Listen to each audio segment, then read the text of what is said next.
Oh my goodness. Hello, hello. It's me, Jordan. Welcome back to Let's Dig Into That, where JT and I flex our curiosity on graciously unsuspecting professionals in pursuit of growth and lasting change. Today we are honored, thrilled, straight up delighted to be joined by the incredibly talented, emotionally generous Alyssa Scarano. Alyssa is a licensed professional counselor and founder and owner of The Collective Therapy and Wellness.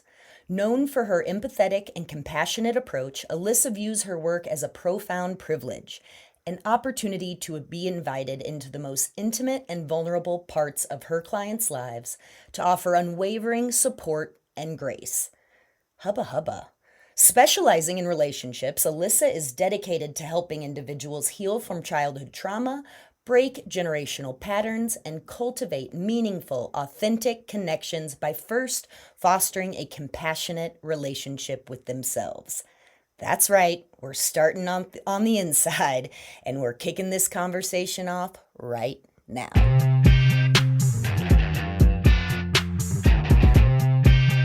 Alyssa, thank you so much for being here. We are so excited to have you. How are you doing today? I'm doing good, JT. Thank you so much for having me. I'm so excited to be here.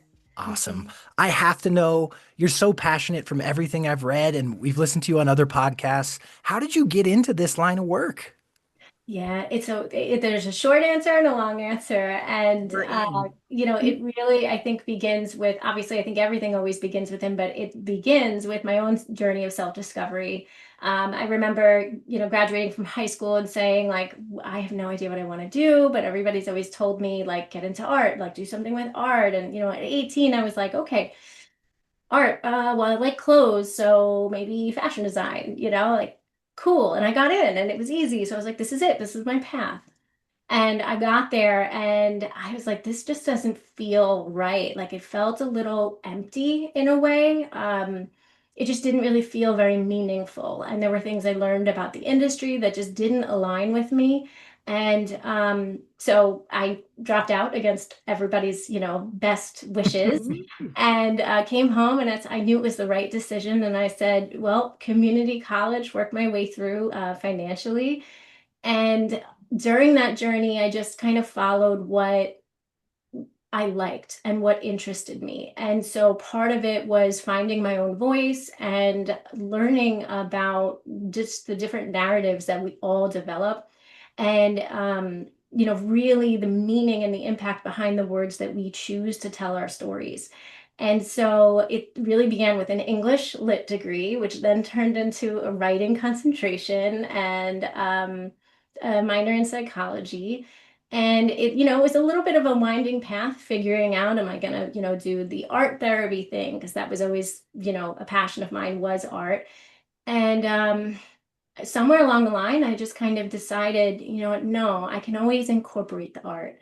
I'd rather, really deepen my understanding of psychology and, human development.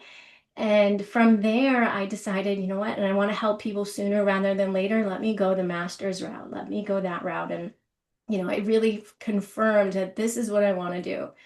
And when you're in school, I've always been again like follow what feels right, what you enjoy and what lights you Yeah. up. And one of the classes that I hated, I was like, I am not going to do this. I'm not going to do this when I graduate. I know that's a hard limit for me. Was family counseling. And I was like, nope, never gonna do it. Hate it. I don't, it's too much work. It's a lot of chaos in the room. There's so much anger usually. And so I graduated and the first job I got in the field was family Of counseling. course. Wow.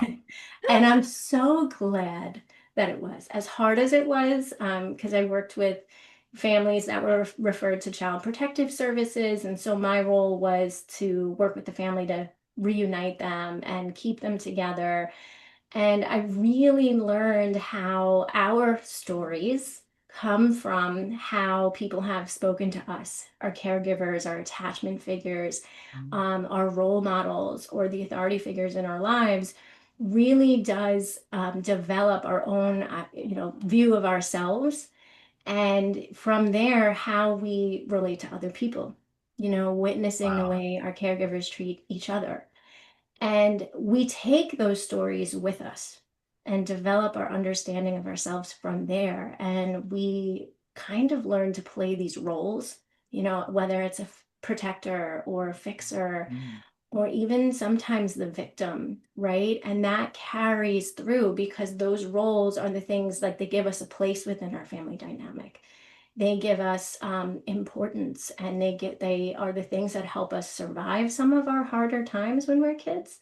And so it can be hard to break that. And so that was really, I think, the Wow. most defining moment of figuring out what I wanted to do.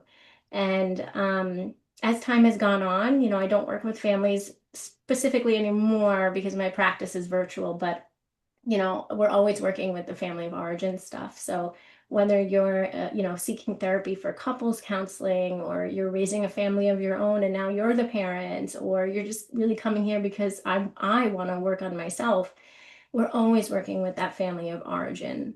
And so it's a big part of, working with my clients is, where did all of this begin? Tell me your story. And Wow. I want to hear where you're at. And so, Wow. So you touched on something that's near and dear to my heart, which is sort of this generational passed down effect of how we develop our identities. And I was actually having a conversation with my mom yesterday. And in my family, we have a lot of food issues. And she was telling me about being in therapy before she had kids. And she said, I don't want to pass this down to my kids. How do mhm. you break those patterns? What are some strategies that people can actually like? Those are so deep rooted. And I'm just curious what your thoughts are on that.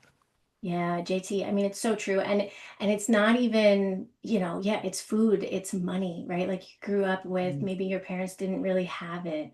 So that becomes a belief about money, right? That I'm not going to have it, or I have to work really hard to get it. And so it shows up, all of those stories and narratives show up in like every facet of how we operate as we get older. So how we break it is, I believe, and I say that it's a matter of, first, self-awareness, right? And recognizing that these narratives are the things that have carried us through our lives. So in a way, there's a respect that we can have for them, but also create some separation from them. That even though it's been the story, it doesn't have to continue to be the story. I am the designer of my life. I get to say what I allow and what I don't allow for my life. Does that answer Wow. the question fully? It does, yeah. It makes me think of so many other things. Jordan and I and our listeners know we are sort of self-identified people Oh. pleasers. I spent a lot of my youth molding and shape-shifting to what I thought other people wanted me to be, and Mhm. it certainly didn't serve me. And I guess my question for you is, how do we break these patterns? How do we stop being so influenced by the outside world? Yes, and I even feel the people pleasing compounded with being a female, that like trying to get in that realm of, kind of touching on the self-love, self-identification, that awareness you're speaking to, that I'm set up for failure. Like I have to appease the masses and make sure all is blissful before I can truly come back and come to myself whole. Yeah, yeah. Yeah, and I think it's a matter of like that story has been reinforced over and over and over. There's something that we get out of these stories, out of these roles of being the good girl, of being, the strong boy. There's something that we get out of that. Otherwise, it wouldn't have stuck, and it wouldn't have really gotten you through. And it has, right? Like maybe in order to survive your family dynamic, and maybe that's a strong word, but make it through or grow within it, I had to be the good little girl, right? I had to, perform and shapeshift in order to receive love. And so it's looking at, what was I getting out of it, and maybe am I still getting something out of it, or do I feel like I'm, sacrificing or self-abandoning? And what is another way that I can give myself love and give myself kindness and compassion? I don't have to change who I am. Right. So it's really working on those, that maybe inner child that really wanted and needed love, as we all do. But finding another way that is in more of an alignment with our values, with what we want our life to look like. Wow. And I feel like, are we replacing these figures with a new? Because I think I'm struggling still. Just this is my journey with the like self. I don't, know necessarily what that might look like because it's like sacrificial lamb vibe. And so I feel there's just this pace. How do I, the instant gratification of I've done good, like I am measuring with that people pleasing my participation in the world, my productivity, my value by all of these outside validations. And I'm not, I think my two-part question, how do I slow down, Alyssa? Like I have no idea what I think there's a need in there, but I can't, slow down enough to hear it. And I feel like it's counterintuitive to the pace that I'm being reinforced on. You're doing good. You're out there looking cute and achieving. And so, help me with that disconnect if you could, please. Yeah. So how do I slow down and do it? Is that Yeah, what you're that'd saying? help. Yeah. Yeah. Um, and it's tricky, right? Because we are living in such a fast-paced world. And the truth is that every facet of our lives is asking us to survive, right? And there are so many, what we can call them maybe risk factors, right? Or so many threats to our survival, whether it's financial stability or, making sure that I'm pleasing my boss or that I'm keeping my family afloat, which nowadays is really tricky with all of the life stressors and world stressors that we're navigating. So it makes sense if you're like, I don't know how to break the habit, right, of, moving so fast and over functioning in order to keep, surviving. And truthfully, it's a matter of recognizing that I think the speed at which you are maybe moving through life is driven by a sense of urgency. I need to do it now, which is a reaction to a stress. It's a stress response, but really what it is fear, right? I need to do this now. And so really dealing with that fear, well, what happens if I do slow down, right? That so in I that sense, lose control. That feeling, this pretend imaginary is my guess that I'm like, oh, this makes me feel that I've got a handle on it. exactly, right? And we all want control. And the truth is like, and I mean, I know I'm guilty of it too, is like we never have control, but we think that we do through all of these like false kind of like false representations of like, I have control over this or that or this. But anything, unfortunately, right, can happen at any given moment. We only have control over the way we view things, the way we react to things, and the way that we take it in or the meaning that we attach to our day-to-day lives. So it's remembering that, like, what do I actually have control over? And so when you look at that fear that's driving the behavior, it's showing you that, okay, Jordan, you have an unmet need. That fear is telling you there's something that you need right now that you're not getting. And maybe it's comfort, maybe it's reassurance, maybe it's security. Okay, how can I give that to myself? How can I create a sense of safety, security, or reassurance? Is it going to my partner and being like, I don't know if I would trust you when you say this, but I need you to tell me out loud that it's going to be okay. Like, Hmm. Yep, that or happens here. I just need a hug, or, I need you to be in this like really scary moment with me, and look under the bed and confront the scary monster that I think is there, and to know that I'm not alone. So like that is where the real control comes from, is like if I slow down and or just acknowledge like I'm feeling something which is causing this behavior, and what is it trying to tell me about what I need that I'm not getting or I don't have. Mhm. Wow. So that makes me think about our dynamic in Yeah. our Yes. relationship. And something that I struggle with is I will get so caught up in Jordan's needs and I won't take care of my own. Are there Mhm. steps to sort of reground myself and think about what I need when I can get way too focused on what she needs? And in my defense, wanting very little of this attention. I got this. Don't you worry about it. But no, I think that's, well summarized. That's our dynamic. Yeah.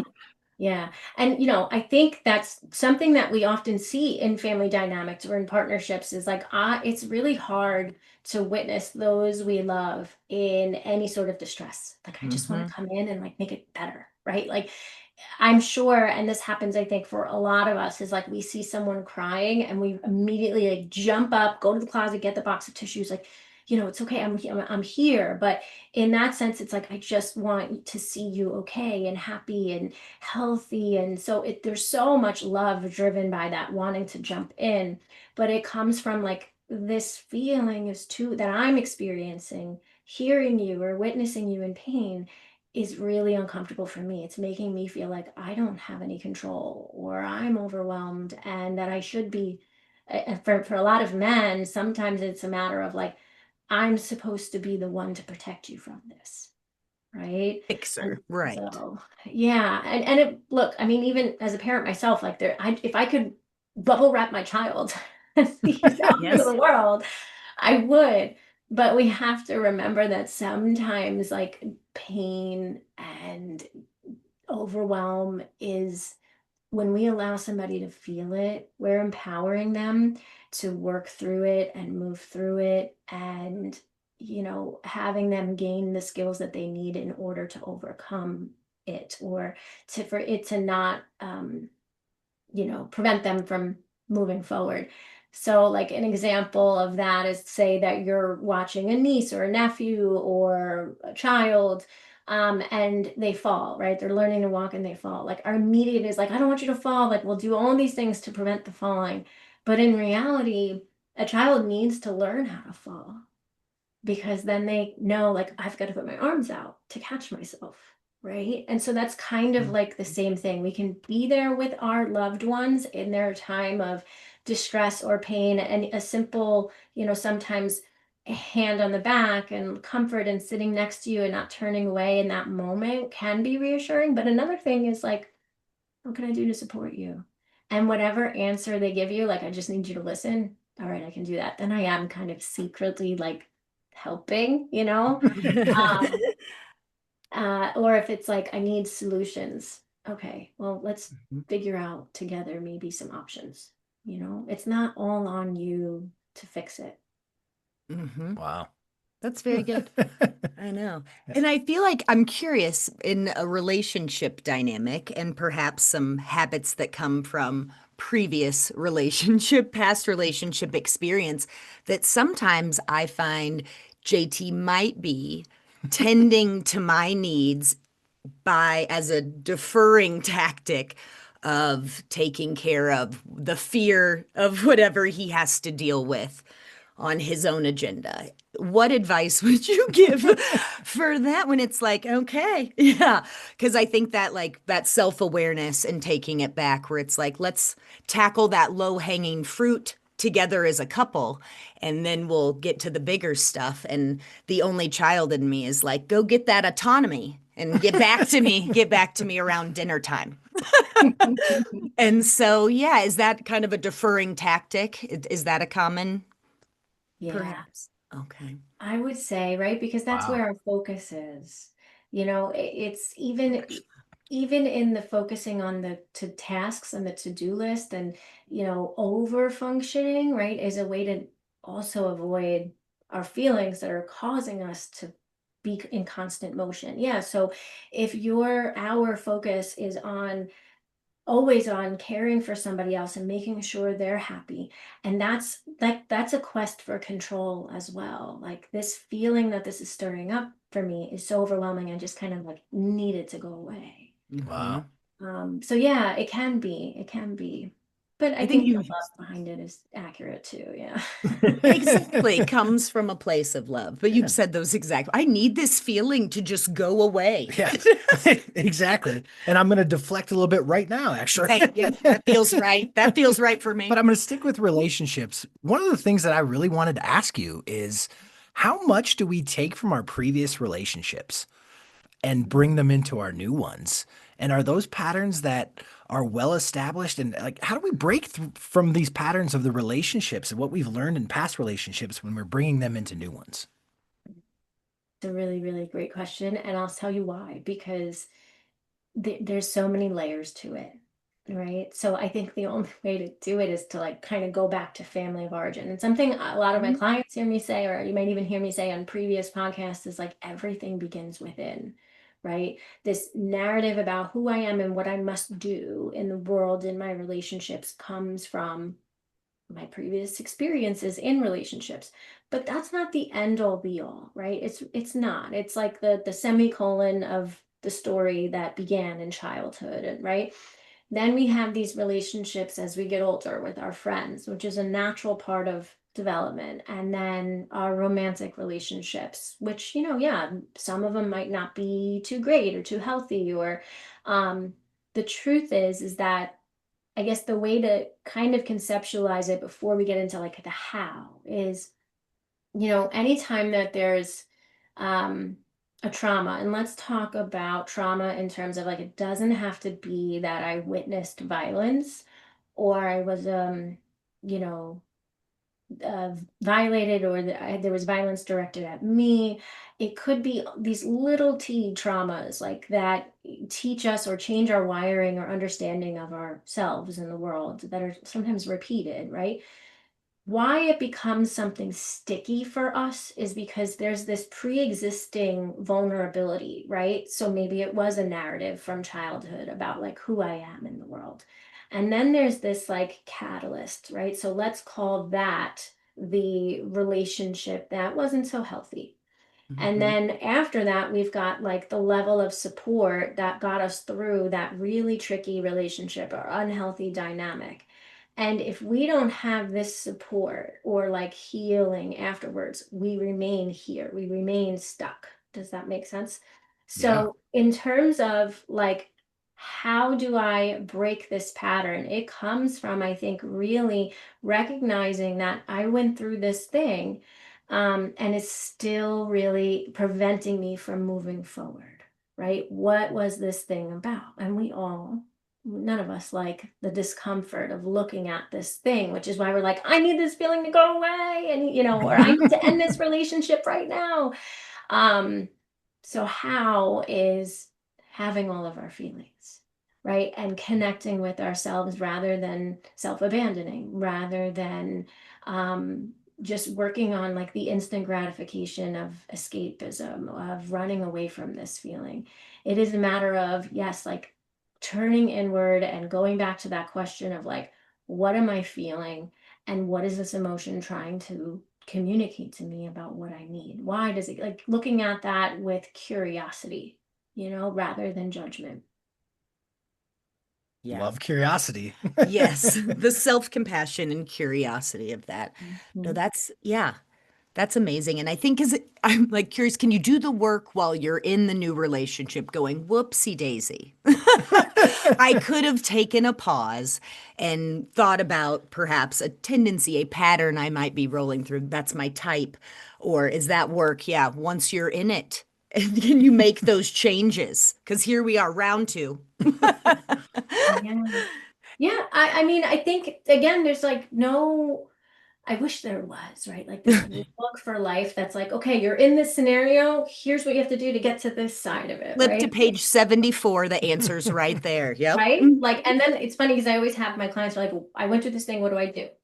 Like, how do I just feel better? I'm like, and I kind of joke. I'm like, okay, well, spin on your head and lift your right foot and pat your belly and your head at the same time. The whole.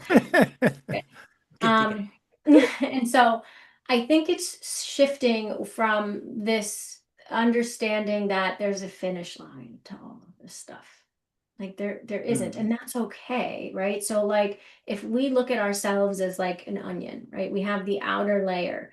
And sure, we do all of this healing, but we move forward in life and maybe that outer layer peels back because we're living our lives and Stuff life happens. just go the way we always want it to go and we're not in control of our partner and so life is going to show us a new layer of healing.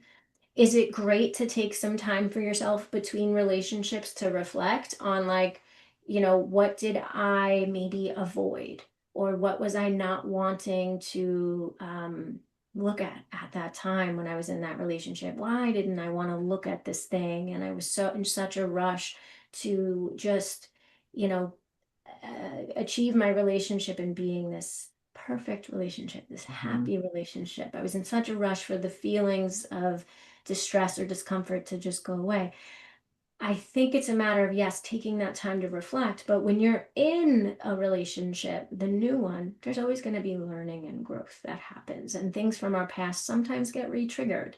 Or there's new layers of it. I'm like, wow, I didn't know that was there. I didn't know it was going to show up that way. So, do we have to be like perfectly healed? No. I think as long as we're healing from whatever it is that happened that's acute at the time, then maybe, yeah, we're Getting ready to. away from that avoidant and yeah, Mhm. recognizing what those might have been. Mhm. You said a word that always pops into my mind and makes me want to ask about it, but you said triggered. And I'm curious, like, if you know your partner has a particular trigger, how do you approach that from like an empathetic and compassionate standpoint and really help them without overstepping? Do you have some strategies for that? Yeah, yeah, yeah. And that's a great question for our people pleasers is like, I know this is a trigger and I don't want to accidentally trigger it, right? But I want to help you through it so that we can be in it together. Um, so as far as like, how do we how do we support our partners through it without taking on responsibility for it? I think, Exactly. That's a much better phrasing of my question. Yes. okay. Um, so I love this analogy. I think I can answer this in an analogy. Say that, if you're listening to this, like you consider your relationship as like you're dancing with your partner, right? You're coming to the dance with you've danced a lot of dances before throughout your life. And maybe you've hurt yourself in one of those dances. You danced too long, or your partner stepped on your foot one too many times, right? So you're at that dance, but you're bringing everything with you to the new dance, right? That's like, maybe you've got your knee has arthritis, right? So you're going to need a little bit of grace with that knee. And maybe you can tell your partner, like, look, this thing is a trigger or a vulnerability for me. It kind of like when it gets pressed on a little bit too much, or I put too much weight on it, it's something that um, can affect the way I dance with you, right? So you're warning your partner that this is something that is a little sensitive for me. I need some extra help. Great, right? So now Jordan tells you this thing, JT, and you can be like, okay, so when I'm spinning her or I'm dropping her back, I need to be conscious of the fact that, like, yeah, that knee needs a little bit of extra support, you know? Yeah. Um, because we are Wow. always dancing with each other. That's such a great analogy. Feel Like that'll stay with me. grace. Thank you. Yeah. And I think your word of the grace, that choice of word and the gentleness about figuring it out. It depends on the tempo of the song that Yeah. how much that knee is going to come into play. And so, see what I did there? I I know. like that. I I like figured you that. I would. like that a lot. Yeah, yeah. And that's one of my favorite things about that analogy when considering like relationships or couples is there's so many facets, right? It's the floor you're dancing on, it's the music. Are you both in sync with each other, right? Have you eaten? Have you slept? Like those are all, things that are going to make us more sensitive to remembering what we need, honoring that, but then also remembering like, wait, my partner is also dancing with me right now. Like I forgot they were Yes. here. So, I think we do have to remember for ourselves about, which parts of us need extra love, care, and support, making sure that we're honoring that for ourselves, but out of kindness and compassion, we can extend that to, our partner. Hey, remember my knee? Or, oh my goodness, thank you for reminding me about that. Yeah, there is a lot more unification where it seems even like JT wanting to be so kind and loving as to want to serve my needs is not a dance together. It seems a little more, yeah, maybe that's just for me, but a little more cold, a little more black and white. Well, this has really been helpful for me to see how self-serving sometimes it is to be focused only on your needs and not my own. Like this connection with self is sort of blowing my mind a little bit. Yes, exactly right. And you mentioned the escapism, and I think that's where I'm struggling with the that connection with self and finding that awareness is it's so easy when I need a little tweak, a little, approval from some external source, limitless. So with all of these availabilities of people praising us from afar, everyone gets a trophy. Why are we all kind of lonely? Why is everyone kind of See, and I understand you are totally right. Survival mode is real. We are not in a, it feels like a luxury and indulgence to even talk, about this gentle time we can have with ourselves. But Right. why are we not, why is that not, are we running a long-term risk of our self-worth being damaged by Instant gratification. the instant Yeah. gratification? Yeah. I think part of it is the culture, right? I don't want to blame culture, but I do think that one piece of it is as a society, we're used to now we can order something online and it's at our doorstep in a few hours, right? Or the next Mhm. day. We can just put on the TV and any show that we want to watch is right at our fingertips. No longer having to go to the movies. I mean, everything right now is instant. And so all of those things are like cool. Like I have this solution to this problem. I ordered it and it's here in 4 hours. Right? Mhm. I don't even have to go food shopping. I can order food and it's gonna be at my house in 15 minutes. Like there's a lot of our lives now are very much like it's we can get it within a few minutes to a few hours, right? That gratification.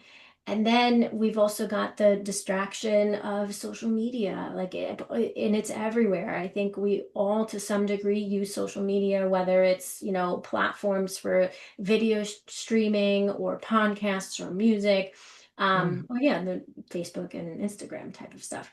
Um, and even that, right? We're looking at pictures or we're distracted. I don't have to deal with how I'm feeling because I've got all these things right at my fingertips. And so, how do we break that, cycle of seeking instant gratification? And well, I think the thing is, what it points to is like, I don't want to feel the feeling and I want it to go away. Mhm. But when you Yep. put the phone down, or you shut the TV off, or you close the laptop, that feeling is still there. Even if you fall asleep on your phone, just reel after reel after reel, doom scrolling, I think they call it, right? Yeah. Um, you wake up and you're like, "Mm, I still feel the same way. Or you don't even sleep as good, let's say that. Mhm. So you can use one of the things I say is everything in life, our relationships, the things that we're confronted with on a daily basis, if we look at it instead of as something that's happening to us versus like, what is this showing me about myself? Mhm. We can kind of see like, oh wow, lately I've really been on my phone or I've been in the search of like just needing these quick solutions.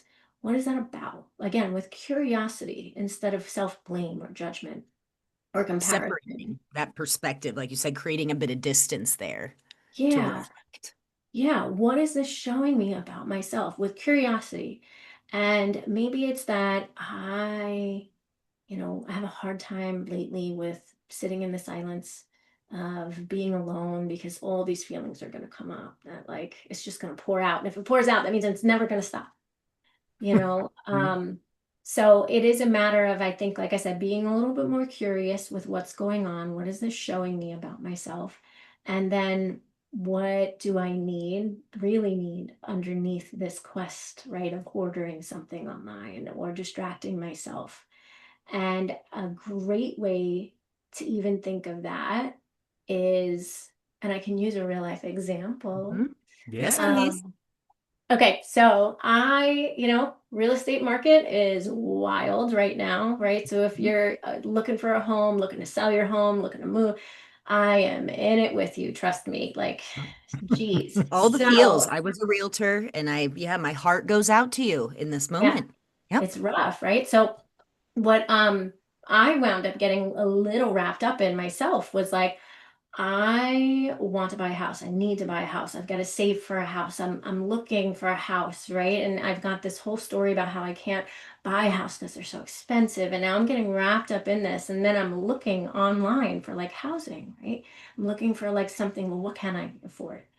And that instant gratification of seeing something that's like, okay, it's in budget, it's giving me security of like I'm gonna get something, I'm gonna Mhm. be I'm in able the to game. find Yes. something, I'm in the game, right?